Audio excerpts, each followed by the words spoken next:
Good morning. It's Friday, August 23rd. The multi-front war in the Middle East is now 322 days old. I'm Jonathan Schanzer, Senior Vice President for Research at Foundation for Defense of Democracies. Welcome back yet again to the FDD Morning Brief. The last few days have seen wall-to-wall coverage of the DNC in Chicago. Hard pass for me, folks. It has not been worth my time. Don't get me wrong. I like the Windy City, and this is not a partisan swipe. I'm all for Americans celebrating their political leaders and their platforms, but there's a major war going on overseas, and we haven't yet figured out how to contain it. So let's get back to business here, just as we always do on the FDD Morning Brief every Monday, Wednesday, and Friday. Our guest this morning is Andrew Fox. Andrew works for a great think tank in the UK called the Henry Jackson Society, which is headed up by my longtime friend, Alan Mendoza. Andrew served in the British military from 2005 to 2021, and he completed 3 tours of duty in Afghanistan, including one with U.S. Special Forces. After that, Andrew did a tour at the famed Royal Military Academy at Sandhurst. He'll speak to us in just a few minutes about how he views the war in Gaza and the broader Iranian escalations across the region. So hang tight for that. Should be a good one. Pardon the pun, but denial is a river in Egypt. Egypt denies the existence of more than 100 Hamas tunnels that served as supply lines for the terror group. Nobody is buying it. Yet for some reason, the White House is not pushing Egypt to come clean. So what's actually happening in Cairo? We all know the peace between Israel and Egypt has been cold. Fine. Cold peace can endure, especially when the two countries share common threats and enemies. In this case, the government of Egyptian President Abdel Fattah al-Sisi viewed Hamas and the Muslim Brotherhood with a combination of alarm and disdain. The same held for Israel. 10 years ago, the Sisi government destroyed those Hamas tunnels by flooding them with sewage water. All good, right? Maybe not. In recent years, Sisi has started to mend ties with the Muslim Brotherhood patrons Qatar and Turkey. They both happen to be patrons of Hamas too. In fact, Sisi is visiting Turkey next month, according to reports. Egypt's rhetoric toward Israel has been downright nasty since the Hamas attack on 10/7, and now Cairo is crying foul about Israel remaining in the Philadelphia corridor to prevent those tunnels from resupplying Hamas. So what gives? I can't quite get a read. But here's what I don't like. American taxpayers give Egypt more than $1 billion annually for keeping the peace with Israel. Are we getting a good deal? That's for Congress to decide. Is it time for a high-profile hearing to ask the tough questions? You bet. Now for your headlines. Headline 1. Israeli Defense Minister Yoav Gallant announced the defeat of Hamas's Rafah brigade. Visiting soldiers at the Philadelphia corridor, which separates Gaza from Egypt, Gallant said that the IDF's 162nd Division had successfully defeated the Rafah Brigade, which operated in Gaza's southernmost city. And while they were at it, the IDF destroyed more than 150 tunnels along the border with Egypt. Israeli troops, Gallant said, fought like lions. But there will be no mission accomplished banner here, folks. The war in Gaza continues, and the hostages are still in Hamas captivity. Meanwhile, Hezbollah continues to hammer northern Israel with rockets, so Gallant has his work cut out for him. But let's acknowledge one thing. Remember that White House warning that the fighting in Rafah would lead to a humanitarian crisis? Yeah, me too. I'm sensing a pattern here. Not buying it. Headline 2, the USS Abraham Lincoln carrier strike group arrived in the Middle East on Wednesday.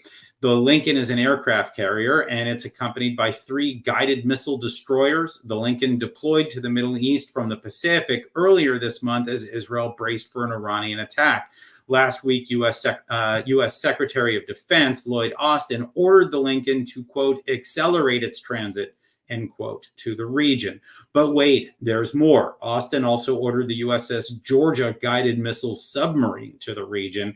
The Pentagon rarely announces the whereabouts of a guided missile submarine, so that was significant. Austin said the U.S. is strengthening its military force posture, quote, in light of escalating regional tensions, end quote. In other words, to deter Iranian aggression. However, as my colleague Brad Bowman notes, that will only work if Tehran believes the Biden administration will actually exercise its military muscle. I'm not sold, but that's a lot of firepower in the region right now. Headline 3, Iran's parliament approved Iranian President Masoud Pezeshkian's cabinet picks. And wouldn't you know it, Pezeshkian's cabinet is dominated by thugs and war criminals. His foreign minister is Abbas Araghchi, a former nuclear negotiator who recently described himself as a soldier of Iranian Supreme Leader Ayatollah Khamenei, and he pledged to strengthen the regime's axis of resistance. Pezeshkian's justice minister, it's the same executioner that served under Iran's late president, Ibrahim Raisi. And get a load of this one. The intelligence minister is a cleric named Ismail Khatib. In 2022, the U.S. Treasury sanctioned him for waging cyber war against the U.S. and American allies. Presidents can come and go, but let's face facts. This regime is rotten. It needs to go down, and FDD is working overtime to make sure that happens. All right, it's now time for my interview with Andrew Fox. As I noted, Andrew is a research fellow at the Henry Jackson Society in London. He's a former soldier in the British military, and he's a scholar of war. He's been putting out some good work lately, and I want to talk to him about that and more. So we're happy to have him join us live right now on the FDD Morning Brief. Welcome, Andrew Fox. Hey, thank you for having me. All right, well, let's get down to it. I want to start with your recent piece in The Spectator that looks at how Israel is clearing Hamas out of Rafah. We saw Defense Minister Gallant declare victory the other day. What is the story there from your perspective? I'm not sure victory is a hugely useful term in these sorts of conflicts. It's not like World War II where you can excessively take the enemy apart, remove their political leadership and say that their country is now under control, because that's the one thing Israel probably don't want to do at this point, is take that physical control over the Gaza Strip. It would require huge numbers of soldiers to pacify the place, and it would be an enduring and very, very expensive commitment for the IDF. So victory, in the sense that people think about it, is not wholly useful. However, saying victory from a political rhetoric perspective, which is where I think Mr. Gallant is going here, I think that is a useful term. But in terms of Rafah itself, I think what we're seeing is every other part of Gaza, the IDF have faced relatively minimal resistance. They've done excellent one-sided work on taking Hamas's fighting capability to pieces. Remembering, of course, that Hamas are a formed-up fighting force. This isn't a terror army they're fighting, rather than an insurgency rabble in the same way that perhaps we in the West might be familiar with from Iraq and Afghanistan. These are people who know what they're doing and have a very clear command structure and a very clear defensive setup within Gaza. And to have defeated those forces in Rafah is particularly impressive. I've been in Rafah myself. I've seen the damage and I've seen the aftermath of IDF operations, and it's very extensive, particularly around the Philadelphia corridor. But I've also seen firsthand those tunnels that Egypt is so keen to avoid. And when I was with the SF engineers that were drilling just down by the Philadelphia corridor, they found a tunnel as we were there. That they're absolutely everywhere, going as far as 2 kilometers into Egypt. And I think I agree with you that there needs to be a degree of accountability for Egypt here. And it explains a lot about why Egypt is so reluctant to have IDF troops on the border there, because the tunnels are a huge industry. The Muslim Brotherhood do make an awful lot of money from the flow of arms that go through there. And of course, why would you be worried about one small bit of your border with Israel when there's an enormous other part of the border that is equally within Israeli control? There's definitely some suspicious stuff going on the Egyptian side.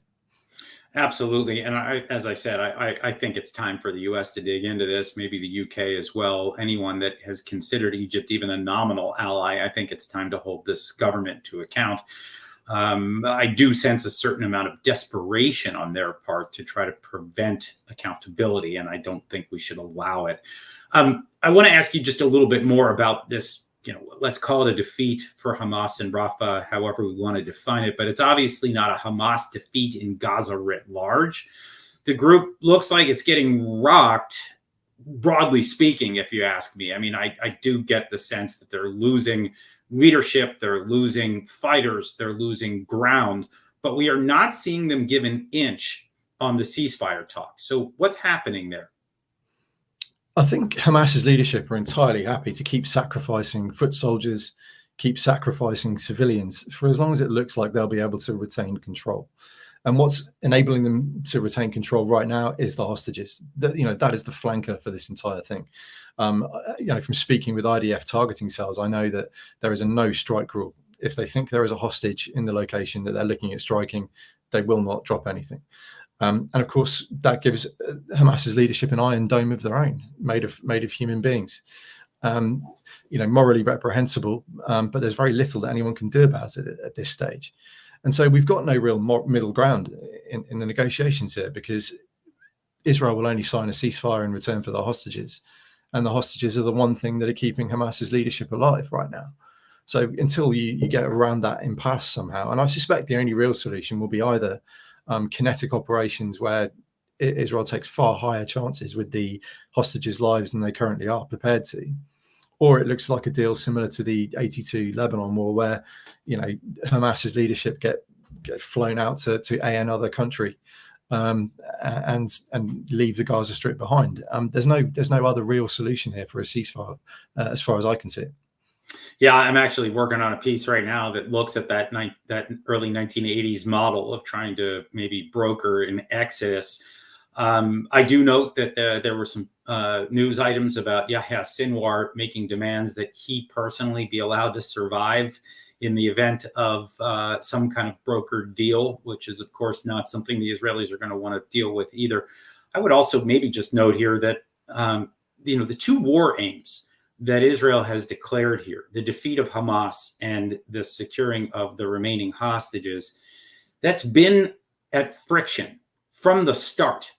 And I do wonder how Israel's going to square that. Do you have, have you had that sense as well, that trying to accomplish both of these goals are actually at odds with one another? Yes, I agree. They're inherently contradictory. And that was the first thought that crossed my mind when the IDF briefed these to me in the Kyria in Tel Aviv. It's quite obvious that the one thing keeping Hamas's leadership alive is the fact they're surrounded by hostages, and there's that's an impasse as far as I can see, and that's why the hostage negotiations and the ceasefire negotiations haven't progressed. Particularly, I think the chat about the Philadelphia corridor and the chat about how much Israeli presence is in Gaza after the ceasefire, I think it's all noise, because until we distill this core issue of the hostages and come up with a solution for that, there's nowhere to go. Yeah, agreed.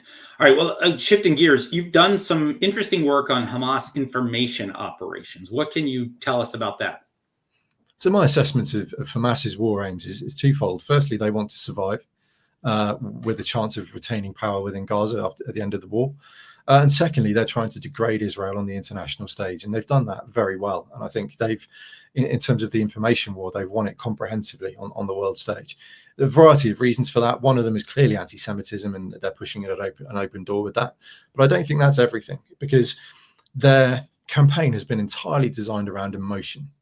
That's why what they do is push images of injured children, dead children, and they're trying to stoke that kind of emotional response in the brain. Because what that does is it activates the amygdala, which is the part of the brain that deals with your fight or your flight reflex. It floods your body with stress hormones and adrenaline, and it actively suppresses your prefrontal cortex, which is where your rational thinking happens. And that's why it's so incredibly challenging to take this on, because if somebody has taken a position based on emotion, you can't reason them out of it, because there's no reason underpinning their position in the first place. So even by presenting them clear facts to show it's not a genocide, to show that targeting is proportionate, to show that Israel has flooded Gaza with aid to the extent that there's more calories going in per day than before the war. Even if you demonstrably lay these facts on the table, they will still deny it, for the simple reason that they've been emotionally charged, and a narrative has been attached to that emotion, and that's what they're wedded to. And there's all kinds of biases in the brain that stop people from changing their mind. But I've phrased it before, and I think it's a good analogy. If you're in a fight with your partner, a disagreement with your partner, and you say something like, calm down, you're being emotional, the reaction goes the other way. They're not going to calm down, then they're going to get more and more angry. And that's what we're seeing with this information war. And it's phenomenally challenging to get around once that narrative has been set. And Israel's been on the back foot since pretty much the 8th of October. I got to say, this is the first time we've dissected parts of the brain here on the FDD Morning Brief. So thank you for that. That's actually fascinating. I know you've been tracking the protesters at the DNC in Chicago. We've been doing the same here at FDD. What have you picked up on that front? So I've been working with Azra Nomani. She's a Wall Street Journal and investigative journalist. You may recall her as Danny Pearl's partner, the journalist who was executed in Pakistan. And the work we've done, we found 34 of these groups protesting are openly Marxist-Leninist. They declare that they're communist. Another 165 are socialist adjacent, and 35 are of a sort of Muslim persuasion or position. So you've got a kind of unholy alliance here between the far left and the slightly more radical Muslim elements. And the really interesting thing is that they're not very large. They're actually a tiny minority. Some of these groups have only got 30 to 40 followers on Instagram, and that's their entire online presence. And yet the way they're represented in the media is if they are a significant minority that are making a genuine sort of populist appeal to the Democrat leadership and the president to try and get the war changed. And furthermore, we found a significant amount of foreign influence here. At least one of the groups is currently on trial in Florida for Russian-backed subversion of an election in Florida itself. So we've got this unholy alliance combined with foreign money, combined with the fact that they're a really small grouping, putting an undue amount of media pressure on the government in the US. And I think that's a very fascinating subversive narrative that perhaps requires a little bit more interrogation, particularly from the international funding perspective. Yeah, I think so. I mean, we continue to hear from the intelligence community about Iran-funded activity here in the U.S., trying to influence our elections, trying to influence the protests on campus and beyond. The Red-Green Alliance that I think you refer to, I mean, we've been watching that for quite some time as well.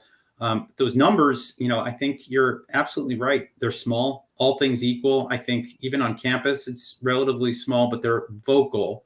And social media gives them a platform, right? And so they can make more noise. And I think a lot of it right now is going to come down to, now that we're out of the DNC, I think a lot of it's just going to come down to schools adopting policies that really boil down to zero tolerance for intimidation and hate speech and the like. It'll be interesting to see how that shapes up in the fall.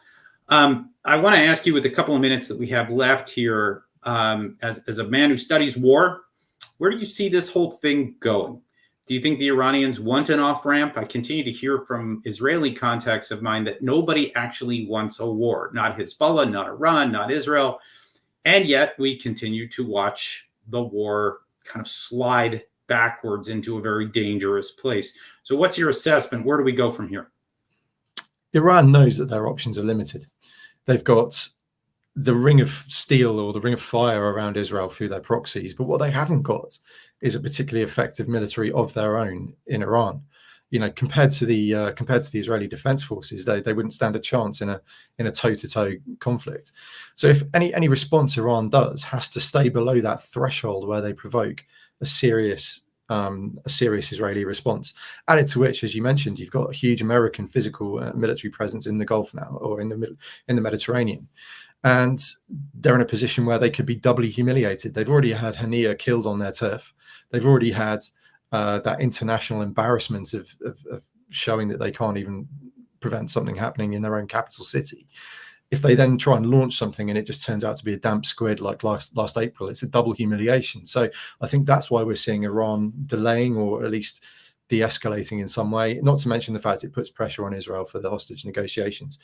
But in terms of where we go long term, the only answer is to actually directly confront the Iranian regime in Tehran. And I don't see any way to peace in the Middle East whilst this poisonous presence is still there, creating trouble across the region. Totally agree. We've been saying it for a long time. It is U.S. pressure, diplomatic, financial, even military, that's going to get this thing to a soft landing. If we don't, I do think there's still ample room for miscalculation. As we know, that has been the norm in the Middle East, and we're just going to hope that that's not where things go. Anyway, thank you, Andrew Fox. We're going to leave it there. Thank you for joining us today live on the FDD Morning Brief. Thank you. All right, here's what FDD has on tap for you today. My colleague Andrea Stricker has a new piece in the Allgemeiner about an upcoming IAEA report that will undoubtedly stun the international community. The IAEA is the International Atomic Energy Agency, for those not steeped in wonky Washington acronyms. The agency's report suggests that the regime's nuclear weapons breakout time has dropped significantly, bringing the Islamic Republic closer than ever to developing a medium-sized nuclear arsenal. At FDD, we have long been sounding the alarm about this troubling reality. We're sounding the alarm again right now. Western powers need to wake up before it's too late. The world does not need another unhinged nuclear power. It does not need another North Korea. In his column for the Washington Times, FDD founder and president Cliff May looks back on America's self-defeat in Afghanistan 3 years ago. The hasty and poorly planned withdrawal of American troops led to the Taliban's takeover. Cliff argues that the unforced error of facilitating the Taliban's return exemplifies a troubling pattern of American weakness, characterized by naive hope that our enemies will suddenly adopt our values. I'm old enough to remember when the Biden administration called the Taliban our Afghan partners. Ugh. And finally, FDD research analyst Jonathan Saya, writing for FDD's Long War Journal, examines the Islamic Republic's shift from aggressive rhetoric against Israel to strategic ambiguity. Jonathan says that Tehran appears to believe that time is on its side and that immediate revenge for the killing of Hamas political chief Ismail Haniyeh is unnecessary. However, Israel's pinpoint strikes against its enemies on multiple fronts suggest that Iran might be a tad optimistic. If you ask me, more stuff is likely to go boom in Lebanon, Gaza, Iran, and beyond, and more terrorist leaders will be sleeping with the fishes. Okay, that's going to do it for today. Read our expert analysis on our website, fdd.org. Read our quick takes on X at FDD, and support our work with a tax-deductible donation at fdd.org/invest. Tune in Monday for another fascinating episode of the FDD Morning Brief. We'll track the news over the weekend so you don't have to, if you don't want to, that is. See you next week. Until then, I'm Jonathan Schanzer, signing off for FDD.